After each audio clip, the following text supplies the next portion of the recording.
It's another opportunity for Trevor Lawrence this Sunday to do something that is very, very difficult to do. I'll tell you what that is in just a second here on Locked On Jaguar.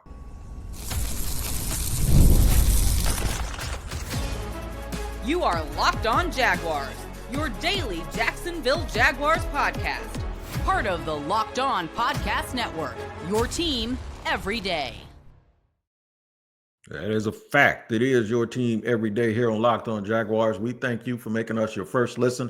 I'm Tony Wiggins, the host of the Locked On Jaguars podcast that you can find wherever you get your podcast. Just make sure you tap in, whether you watch or listen, so you do not miss an episode like the one today. That is brought to you by FanDuel. Right now, new customers can bet just $5, and if your bet wins, you'll get $300 in bonus bets to use across the app. Shout out to the everydayers who join us here each and every day. Your presence is never taken for granted. I appreciate you, and if you're new here, I'll give you a reason to come back. How about that? We're going to take a little bit of a look at the Jaguars game this weekend and give you some final thoughts on this Friday.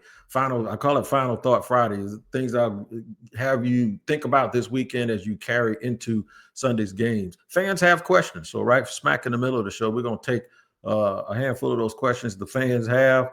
And not only am I going to answer them, I'm going to kind of teach you how to not ask loaded questions. And this is a fun thing that I do to a lot of people. At the top, we're going to start talking about Trevor Lawrence and how he can do the unthinkable. I've had my finger on the pulse as a credentialed member of this team for a long, long time. And one of the things that we like to do here is make people a whole lot smarter. So with that being said, I'm going to tell you something that is unthinkable that Trevor will be able to do today. I'm going to let you know, though, that if you're traveling, when you're traveling, if you can't watch or listen, pull up the newsletter, man, at lockedonpodcast.com/newsletter. Lots of great information from our network, not only about the Jaguars, but about everybody. All right, what is this thing that Trevor Lawrence can do that is unthinkable? He can actually silence the national media once again, at least for a week. He's going to play against C.J. Stroud, in the Houston Texans. A lot of this game will come down to Houston needing a win. Trevor and C.J. Stroud trying to jockey themselves as the best quarterback in this division, although there's some people in Indy that will want to argue with me after two games that Daniel Jones has actually been the best quarterback in the division. You can't argue with it right now. That offense hasn't punted in two games. So shout out to them, and we'll see them when we get to them. But we got the Texans this week. But the theme around C.J. Stroud's struggles this year, and I know this is a Jaguar show, but I'm going to mention this in relation to Trevor, is that he's struggling because last year it was Bobby Sloak. This year it's the offensive line. Last year it was Bobby Sloak and the offensive line. And this year it's the offensive line again, right? In this new, I guess, New England Patriot type offense that they're running. I can tell you this from personal experience the Jaguar fans know of and that have had to exercise is that when they keep making different excuses for you, eventually they're going to run out of them and they're going to start pointing the finger right at that quarterback. You know how I know? Because that's exactly what they've done to Trevor Lawrence. They had one of the three worst offensive lines for I don't know how long until this season, but nobody ever wants to talk about that. They had average wide receivers. They were average, with the exception of Brian Thomas Jr. last year. They were average at best wide receivers. Their number one was a dude that should have been a number 3. Their number 2 was a dude that should have been a number 4. And their number 3 for a long time was a dude at the end of his career who should have been a number 5 and maybe not even been on this team in 2024. The tight end, he's a move tight end. He was a glorified, big-bodied wide receiver that did not eat up the middle of the field the way you would want a tight end to do, and that was Evan Ingram. He caught a lot of balls, but he caught a lot of balls for a losing team. Running backs couldn't run. Play design was boring and pedestrian and old school. And nobody gave Trevor any credit. In fact, they beat up on Trevor as if he was behind the Eagles' offensive line and he was throwing the Jamar Chase and Justin Jefferson or somebody. That's not the case, okay? But the eyeball will also tell you that there are things that he obviously needed to clean up, like leading the league in turnovers for a quarterback since he's been in the league. And all of them weren't his fault, and we know that. He had a lot of drops because he's also led the league in drop passes in that same stretch. But just like anything else, man, it's never as bad as you think it is, and it's never as good as you think it is. But this weekend, we'll take the good. If Trevor Lawrence goes out there and completes 70% of his passes and somehow keeps the Houston Texans from creating a turnover as a result of something that he did, has a 3-touchdown game. I heard the lady on ESPN, I can't remember her name, she's on NFL Live. She says Trevor traditionally struggles against the Houston Texans. That's not true. Trevor got hurt against the Houston Texans last year in Jacksonville. But Trevor Lawrence was smoking those Houston Texans in Houston last year. He is actually not played as bad against them as you would imagine. So if he goes out here and plays really, really good today when everybody's watching, and trust me, people will be watching, because these two teams are the teams that people thought, most people thought Houston, but the people that didn't think Houston was going to win this division picked the Jaguars to win the division, right? And this is just a battle of top picks in the draft, or in CJ Stroud's situation, he was the second pick. But they were going to be joined at the hip forever. If he plays well this game, you're going to hear all of these people trying to get ahead of it and talking about how Trevor Lawrence has arrived, because this is a game that people are really, really going to watch. I know most people will be watching the Rams and the Eagles, but folks that are interested in the AFC South will keep an eye on this. And then there's so many mechanisms out there. You can be watching all the games at the same time. If he does what I have a feeling that he has the capability to do, everybody's going to try to get ahead of it and say Trevor has arrived. That's what everyone expects. And then they're going to say, this is what we expect every single week. And I'll warn you that it's the praise, don't listen to it. Don't listen to it. It's fool's gold, because they'll go right back to hating on him next week. But we live in a right nowism society, especially when it comes to sports. Hot takes are just going to be flying all around like hotcakes fly around at Waffle House, right? The thing is, man, is he hasn't been as bad as they have said, because they're doing that because he hasn't lived up to the hype that they gave him in the first place. Okay, that was over the top.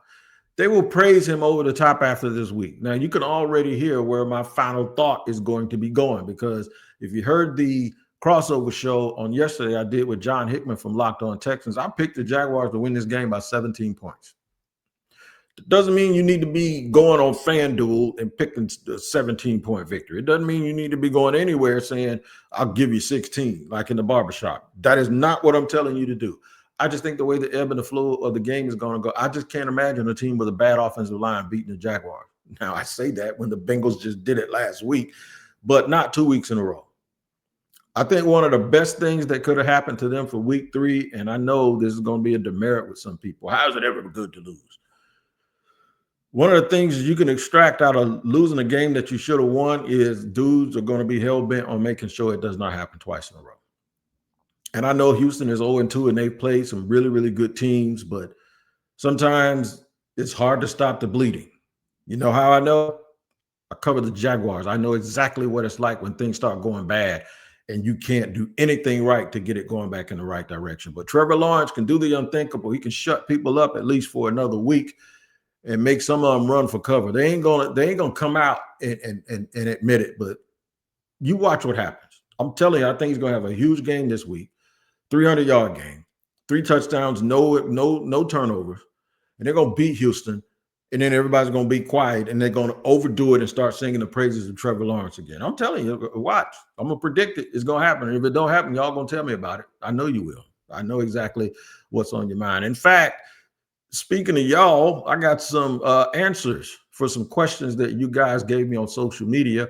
I'll get to them and try to run them together. I'll answer what you asked me, and then I'll answer what I think you should be asking me. All right, we'll do that here in just a second. I love y'all, man. We'll do it in just a second here on Locked On Jaguars.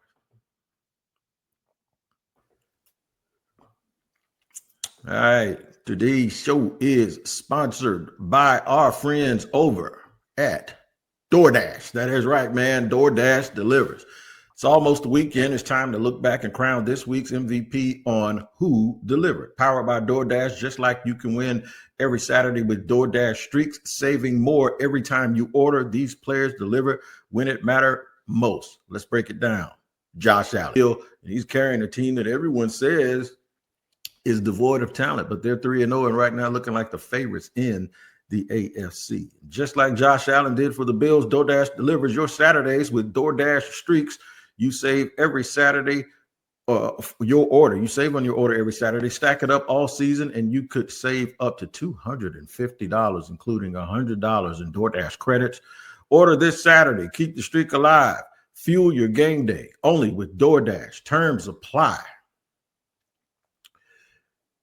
And today's show is sponsored and brought to you by FanDuel. That is right, man. FanDuel is the absolute truth. Y'all know it. It is football season. And if you ain't FanDueling, man, I don't know what you're waiting for, because you have so much fun on FanDuel and you get a chance to make you some of that Skrilla. The NFL season is here and FanDuel is making sure you're ready for kickoff with a can't miss offer. Right now, new customers can bet just $5. And if your bet wins, you'll get $300 in bonus bets to use across the app.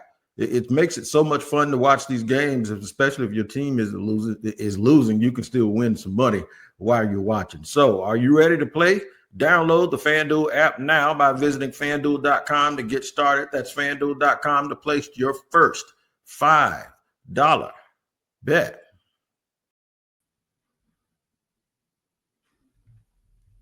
We're moving and grooving here on Locked On Jaguars, where it is your team every day. We thank you for making us your first listen. I'm Tony Wiggins. They call me T-Wig. That's what some people around here call me. They gave me that name when I was doing radio, and it stuck. Shout out to my man Frank Frangie, the voice of the Jacksonville Jaguars, for doing that. Fans, you guys, y'all went in, man. I tell y'all all the time to ask me questions, and you guys shoot some doozies at me. I'm gonna teach y'all a little lesson here today about asking these loaded questions, man. So don't get mad at me, okay? But I'm gonna go through it right now. Go through a few of them. Raising Kane asked me. She said, "Should we expect an emergence from Parker Washington this week, separate from BTJ's concerns?" Yeah, you should. Liam Cohen said, "When did I go down there? Wednesday? I think it was Wednesday. I went to the presser, and Liam Cohen said Parker's earned it. You saw it doing." You saw it not only in training camp, but you've also seen it this season during the game, especially in game 2. He didn't get a chance to get off on game 1. But, yeah, I think you'll see a lot more of Parker Washington. It's kind of weird when we're talking about 4 wide receivers that people think are going to get the ball, not to mention the 2 running backs that are sometime in the game together, and then Brenton Strange. The Jaguars might be a nightmare for fantasy football players because they don't know who's going week to week, who's going to be the guy catching all of the passes. So, if BTJ gets back going, I do think you'll see Parker Washington still 3-4 impact catches. I don't sit here and think he's going to eat up 10 balls all day long. So there you go. That's the best I can do with that one. But, yeah, he's earned it, and he should be on the field. I think I actually discussed that, talked about that too. Around may have been Wednesday or Tuesday or Wednesday. I said, hey, man, my man Brent Martineau talked about Parker Washington going right before the start of the first game this year, and I had a little trepidation or worried about. I had so many things to be concerned with. I wasn't worried about wide receiver 4, but it turns out he's going to be he's actually going to be involved in the game plan moving forward. Somebody said, would you make him wide receiver 2, wide receiver 3? I don't think that matters. I think we get caught up in the semantics of that a little bit too much. That's just not real important. I just think you want to see him impact. Trying to label him whether he's wide receiver 1, wide receiver 2, I think that's a little bit too much. Put all that stress on yourself, man. Should Travis focus primarily on one side full time until he settles in? That's a decision that they have to make based on. First of all, I know it's a decision they have to make, and you want my opinion. I'll give it to you here in just a second. Lou Jag. For me to say that, I'd have to actually be there to see what he does and what he doesn't know, and how he's playing on tape and watching the All-22 and understand what they're really asking him to do.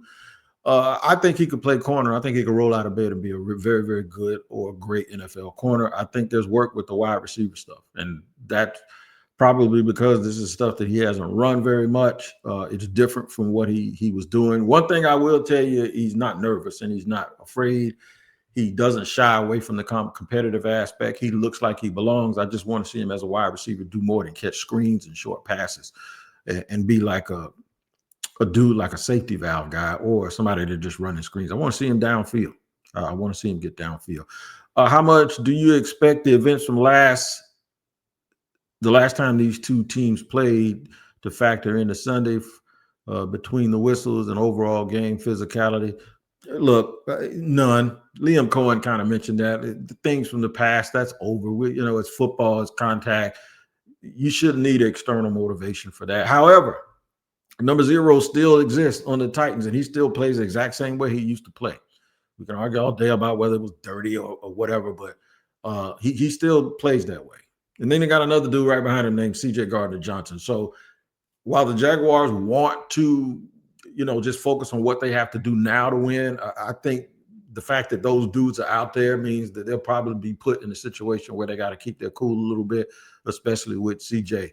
Gardner-Johnson. So it may appear that there'll be leftover bad blood from last year, but just think about it. Gardner-Johnson wasn't even there last year. He's just going to start smoke wherever he's going to try to bring that pressure wherever he goes to try to get guys to start thinking that way. So good question, but no, I don't think last year will have an impact more than or as much as the fact that this is just how some of those dudes are yoked, and they're going to be like that regardless if there was smoke or pressure from last year or not. I'm going to get to some more of those in just a second here before we get the final segment here, where I'll give you my final thought Friday. More of your Q&A, and then my last thought for you guys heading into Sunday's game. We'll get to it in just a second here on Locked On Jaguars.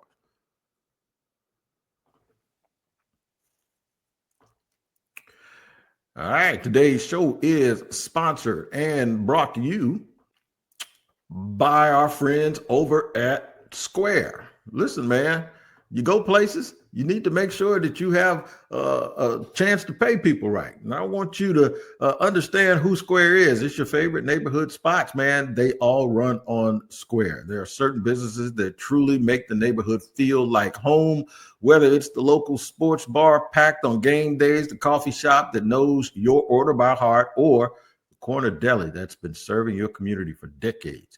These are places that bring people together. Where neighborhood businesses thrive, the whole neighborhood thrives. All you pet lovers, the pet lovers out there, that's right. Paul Licking Good, they take Square. Places like that take the Square, man.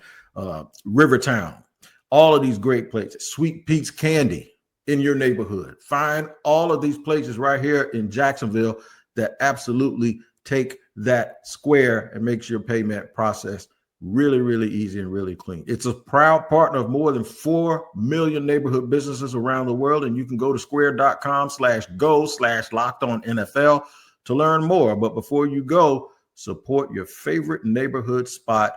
You'll be happy you did. Square, see you in the neighborhood.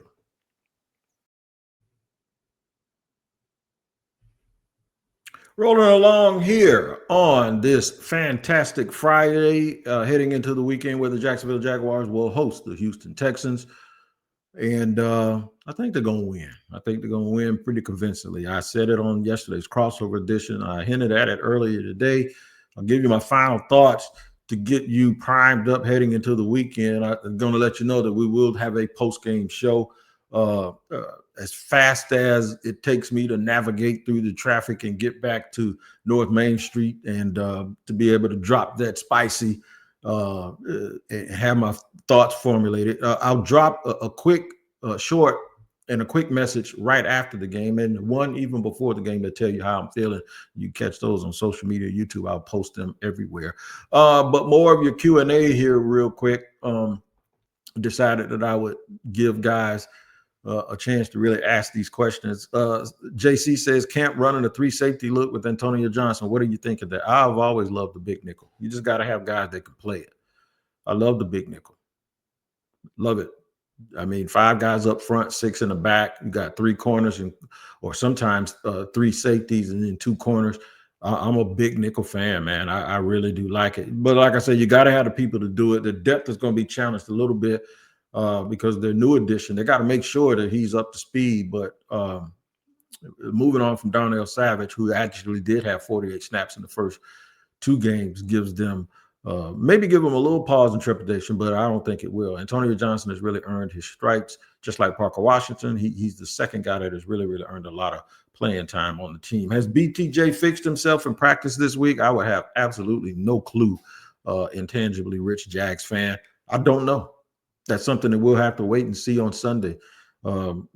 Just a little glimpse behind the veil here. During the season, media, it ain't like I go down there all the time anyway, but when I do, media, we're only allowed to watch guys basically stretch and go through opening drills, and then we're let off with the field. It's not like training camp where you sit there and watch everything the whole time. Another BTJ follow-up from Sad Duval. No, why are you sad this year if you're a No fan and you're a Duval fan? You ain't got to be sad. Take that sad off. Glad Duval no. How about that? If BTJ has another game with the same issues, is he done, or do they give him more time? They're going to give him more time. Nobody's ever done. The thing about players is they know what you're capable of, especially when you've shown it before, right? When you say done, it probably would mean you're saying a change of scenery, like they're going to trade him or something. I think they would only do that in a situation where they feel like the only path to him actually getting back to where he is supposed to be is to change, to move on. But I just think it's way, way, way too early to have any type of discussions like that, unless he's got the yips or whatever, and they just feel like at some point it's not going to change for him here. But I think you're miles and miles away from anything like that happening. James Bryan asked the Parker Washington question, and so did Duval T87. I think I've already answered that. Teal Ordeal says, if we're not panicking about 16-7 right now because it's week 2, if we don't see improvements, when is it time to panic? How sustainable do you think it is to play 12 on both sides throughout the season? And do you think he eventually socializes on one side by, say, year 3? Man, that's a lot to unpack. Don't know. I'm just going to watch it just like everybody else, and obviously wish for the best. Jagleep Singh says, how much do you expect the events from? Okay, no, I've already answered that one. My bad. And that's pretty much it. The reason why I talk about loaded questions and I use that as a catchphrase is sometimes we make assumptions in our questions, and so I can't speak for the coaches. When folks say, do you think this because this has happened or that has happened, it would take me to actually be in their minds, in their bodies, in their film study, and hear what they say in order for me to then come and give you an opinion on how they feel based on what they say. So the only thing we can really go on is the pressures. And in those pressers, in those press conferences, they're still in the posture of a coach, right? So a coach has to protect his team. You have to protect your own locker room. You have to protect the psyche of the players, because you're the last line of defense between those guys and the media sometimes. And it's counterintuitive of you to, one, be behind the scenes motivating a guy, and then 2, come out in the media and say something negative. So sometimes when I hear them say coaches are sugarcoating something, or I just look at it the way I did in my days in the military. There's a need to know basis. The need for the media and the fans to know every single detail does not trump the need to keep the interactions and the psyche of that player protected. One, it gives the strategic advantage to another team. So as long as people think that, well, he doesn't like to get hit. And I said this the other day, if there starts to get this little thing out there in our world where people go, this dude doesn't like to get hit, well, you're going to have people hitting on him and banging on him, right? That's what happened. When Cam Newton was running around and it looked like referees weren't throwing flags, whether that's right, wrong, or indifferent, I thought players started teeing off on him. And I thought the players were wrong to do that. I thought just because it's low-hanging fruit and you can take a cheap shot at a dude is wrong. But that's football. This is what they do. So that's already possibly going to be out there anyway. It can't be reinforced by the coach standing up and popping his gums and saying crazy stuff. So a part of all of their job is motivation. And a part of being a motivator is you got to be honest. And you can't be in here saying you believe in me, but then go out here and act like you don't believe in me in front of a microphone. It's counterintuitive to do it. So we got to be very, very careful when we start assuming things and then making statements off of that. And this is from a dude that had a thumbnail the other day that said that Brian Thomas Jr. was ducking smoke. What I was also inferring, because these things can have a double entendre, is the ducking smoke part of it too was how he answered the questions. He was a little bit, he wasn't supposed to come out and say, yeah, I've been getting hit lately and these hospital balls or whatever. Maybe he doesn't even believe. He's not supposed to say it, but he was kind of vague the other day. You know, he didn't mention his wrist and he didn't make the excuse. Liam Cohen kind of mentioned that it was a wrist thing or whatever. At some point, though, if you know a guy is banged up and he's on the sideline, you got to almost deal with people saying they don't trust him right now, and then come out later on and say, okay, there was a little bit of a wrist thing that was bothering him. So he just wasn't on his game. He was a little bit uncomfortable and we knew it. We tried to go at it, but it didn't really work out for us. And he kind of hurt it during the game a little bit more. But to kind of say it the way Liam said it, and nobody had heard of that before, it kind of indicated that it was a little bit of an excuse. And if you knew he had a little bit of a wrist, why were you trying to go to him in certain spots and depend on him? It was because I think he was trying to play through it. So there's always enough information out there for guys to extract what you believe is the truth, but nothing is going to do that more than what happens on the field. So that's why I'll get to this final thought. Somebody did ask me this question. Do you think, and this is the final thought, but this was also a question. They said it appears that they were trying to force everything to Brian Thomas Jr. just to get him going. Yeah, they were. And you know why? Because he was thought of to be their best player, non-quarterback on the offense. I don't know if you know, but if you look around the league, the Eagles forced the ball to Saquon Barkley.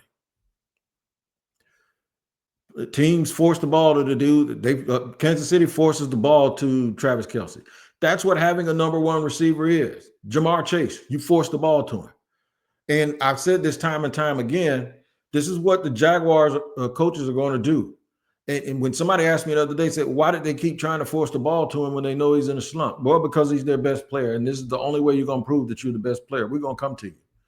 And I like the fact that they're going to ask Trevor to make tough throws. They're going to make the receivers make tough catches. They need to see who can do what. This is what this is. And I know folks will say, well, don't sacrifice games just to see that. If you do not go out and trust the guys that you have in these positions that you've either paid or used high priority resources to go out and get, then what are you doing it for? Then go replace them. You got to replace them. You have to see what they can do. You don't learn how to ride a bike by not taking the training wheels off. At some point, you got to put a helmet on the kid and say, go, let me see what you got. If you fall, you fall, but you got to learn how to get up. And you got to ride it because you don't want to fall anymore. And the Jaguars have to be successful because they don't want to fail and they want to win championships. And we got to see if these guys can get that done. And I think they will. I think this will be a good start to get to 2-1. And I never thought I'd say this. 2-1 with the 49ers coming and 2-1 with the looming Monday night game against the Chiefs. And those big contests against the upstart Indianapolis Colts. Oh, my God. Did y'all ever think I'd say that? Yeah, but this would put Houston in a big hole. The Jaguars can do everybody else in that division. We ain't worried about too many people. The Titans haven't won. I don't think they're going to win this week because they have a very, very tough game again this week. If you have two teams at 0-3, then it makes it you versus Indy for this division. And I think that bodes well for the Jacksonville Jaguars. We'll have to see. Make sure you tap into Locked On NFL. We tackle all of these issues each and every day, twice a day. Tyler rolling early in the morning. The madman wakes you up like a double shot of espresso. And then you come back to the barbershop, one that you're very, very familiar with here on Locked On Jaguars, with a little bit of different graphics and same attitude, though. You get me with co-hosts that help navigate us around the National Football League using the help of local experts from Locked On. All right, man. We'll see you Sunday, pregame, postgame, and then for our post-game show after what I believe will be a Jaguars victory. I hope I'm right. We do appreciate you joining us for 30 minutes, and we do not take your time for granted. We thank you very much for joining us. We'll see you next time here on Locked On Jaguars.